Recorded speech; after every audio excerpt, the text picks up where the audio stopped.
திருப்பூரில் சொத்து வரி உயர்வை கண்டித்து மாமன்ற கூட்டத்தில் கருப்பு சட்டை அணிந்து பங்கேற்ற அதிமுகவினர் மேயர் இருக்கை முன்பு அமர்ந்து ஆர்ப்பாட்டத்தில் ஈடுபட்டனர். அந்த காட்சிகளை முதலில் பார்க்கலாம்.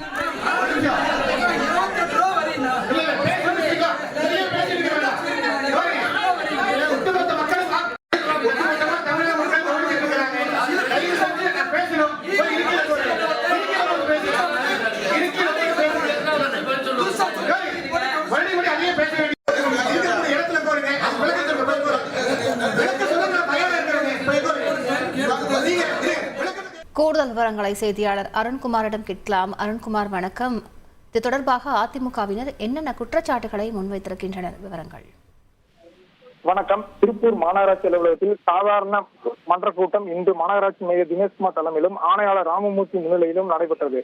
திருப்பூர் மாநகராட்சி சொத்து வரி தொழில் வரி உயர்வை கண்டித்து முன்னதாக அதிமுக 17 பேரும் கருப்பு சட்டை அணிந்து தங்கள் எதிர்ப்பை தெரிவிக்கின்றனர்.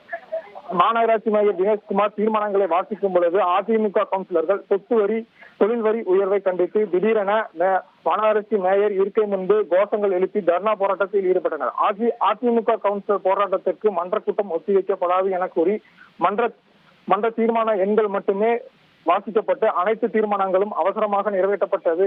கூட்டம் முடிவிட்டதாக மேயர் அறிவித்தார். தொடர்ந்து அதிமுக கவுன்சிலர்கள் தங்கள் தலையில் முக்காடு போட்டும் தர்ணா போராட்டத்தில் ஈடுபட்டனர். இதனைத் தொடர்ந்து கூட்டத்திலிருந்து வெளியேறிய அதிமுக கவுன்சிலர்கள் இந்திய கம்யூனிஸ்ட், மார்க்சிஸ்ட் கம்யூனிஸ்ட், காங்கிரஸ் என அனைத்து கவுன்சிலர்களும் மங்களம் சாலையில் அமர்ந்து சாலை மறியல் போராட்டத்தில் ஈடுபட்டனர். மறியல் போராட்டத்தில் ஈடுபட்ட அனைவரையும் போலீசார் கைது செய்து தற்பொழுது வேனில் அழைத்து செல்கிறார்கள். இதனால் அங்கு சிறிது பரபரப்பு நிலவுகிறது. விவரங்களுக்கு நன்றி அருண்குமார்.